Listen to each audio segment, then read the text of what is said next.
Hi everyone, I'm Kazamer, and today I want to show off my Silk Touch Quarry.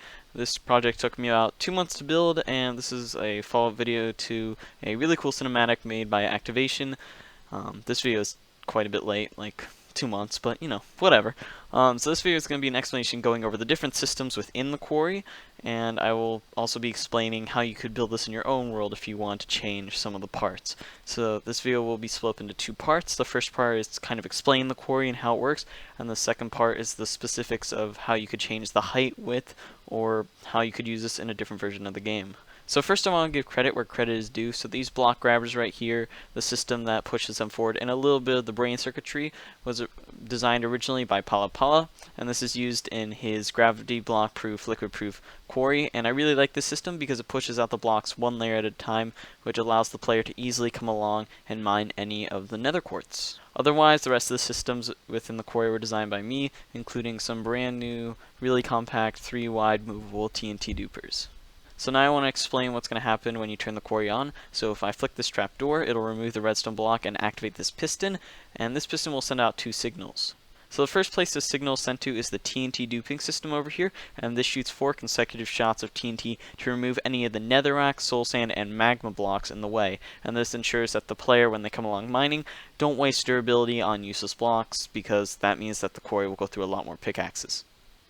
Another part of the system is the binary counter here, and this sends off these different flying machines. This first one is the player mining module, where the player sits and mines any of the blocks in the row, and the second one is a timer circuit, and this is used to send off the sweeper down here, which collects all the blocks that were mined by the player. Additionally, there's a setup on this end, and this has the same systems as over there, and this is so we can store the player mining module on both sides, meaning that the quarry is quite a bit more efficient, and we don't have to send the module both directions every time the player comes to mine the blocks. So the second direction that the signal goes is to this timer flying machine in the back, and this ensures that the grabbers grab the blocks and push them out right after the players finish mining one row. And so it's pushed out exactly after the players finish mining that last block, so the quarry doesn't lose efficiency. So this system here in the back is the unloading system, and so when the sweeper pushes the blocks off the ends, these hopper minecarts collect them and drop them off here. And so you can put like a chest minecart or hopper minecart down here, and this is where the output from the quarry is, and so you could send this to a sorting system or just some other kind of intermediate storage. So now let's see the quarry in action. So when I flick this trapdoor, you can see that the TNT system over here goes off. Sorry for the lag. There's a lot of TNT going off. And you can see this timer machine starts going off in the back. And so this will shoot the 4 shots of TNT out, and then the module at the bottom will start going off. And so you'll be able to see both the timer machine and the player module go off. As you can see, there's no one in the miner module right now, so it won't mine any of the nether quartz, but you can imagine there'd be a player facing straight up with a pickaxe in their hand mining all the blocks.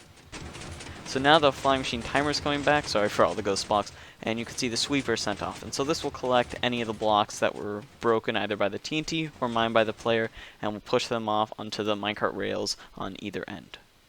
So this is the really far off flying machine timer, and as you can see, when this gets into the docking bay, it will send off the block grabbers, and this is very laggy.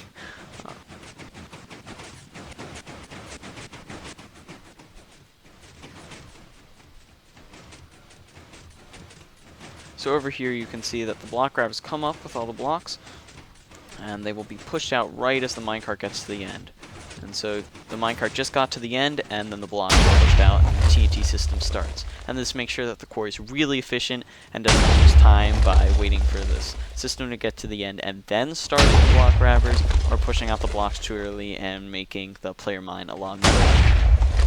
So just something I want to let you guys know about is that these 3 netherrack blocks may not get blown up by the TNT, and that is just due to the randomness of TNT and the fact that I can't make these dupers any closer without blowing up the brain circuitry. So just don't be alarmed if you see a couple extra netherrack blocks here, because there won't be any others along the rest of the line right here. Something else to know about this quarry is that it is directional and will only work facing in the south direction.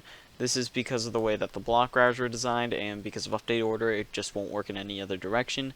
I have come up with a solution to this problem though, but it does require you to make quite a few modifications to the block grabber system, and I will leave a link to that world download below.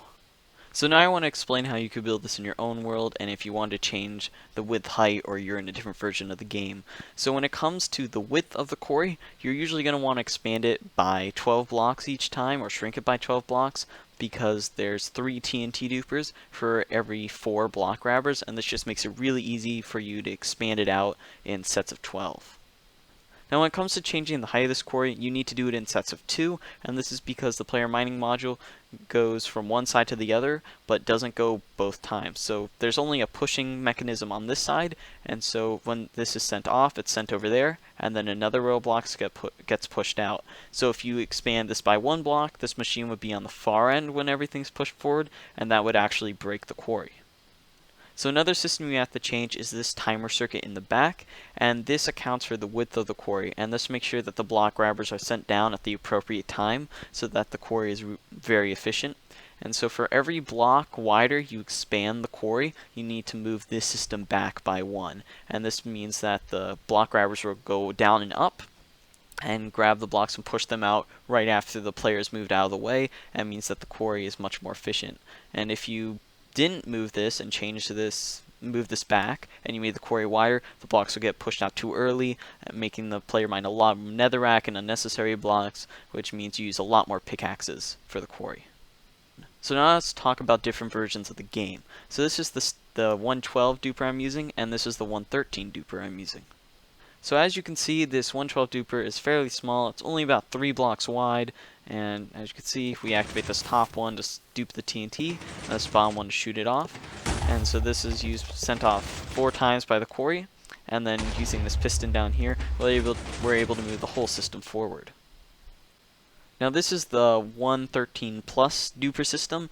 It is 1 block taller and has this weird arm thing in the front, and this is because duping in 113 is quite a bit different, and it's not as simple as replacing that detector rail in the front. With coral, you have to actually use a lot of different things, and so this activator rail would be coral, and using the system you're able to dupe the TNT and send it off. So it'd act like so, where I activate this top one to dupe it, and this bottom one to send it off. And it's also, just like the other one, able to be pushed forward down here. And so this system here isn't actually that much different. I only had to change the duper up here and make the system 1 block taller. So now I know some of you are wondering, why would I use this over other quarries? And there's a couple of reasons for that. The first of which is you get the nether quartz ore in silk touch form, which could be used for building, or you could use fortune on it to get the most out of it. And the second reason is that this is the most efficient for a small area. And by efficient, I mean you get the most out of it. It's definitely not the fastest quarry, but this means that you'll get more than 1 quartz per ore on average, and you'll be able to get more out of the area. And I know in future versions it's a lot harder to break a lot of bedrock, and so this means that you'll be getting the most out of an area if you use this quarry. So this is the end of the video. Thank you guys so much for watching. If you have any questions or comments or anything, let me know down below, or you can PM me on Discord, which I'll leave in the description. And I hope to see you guys in a future video. Goodbye.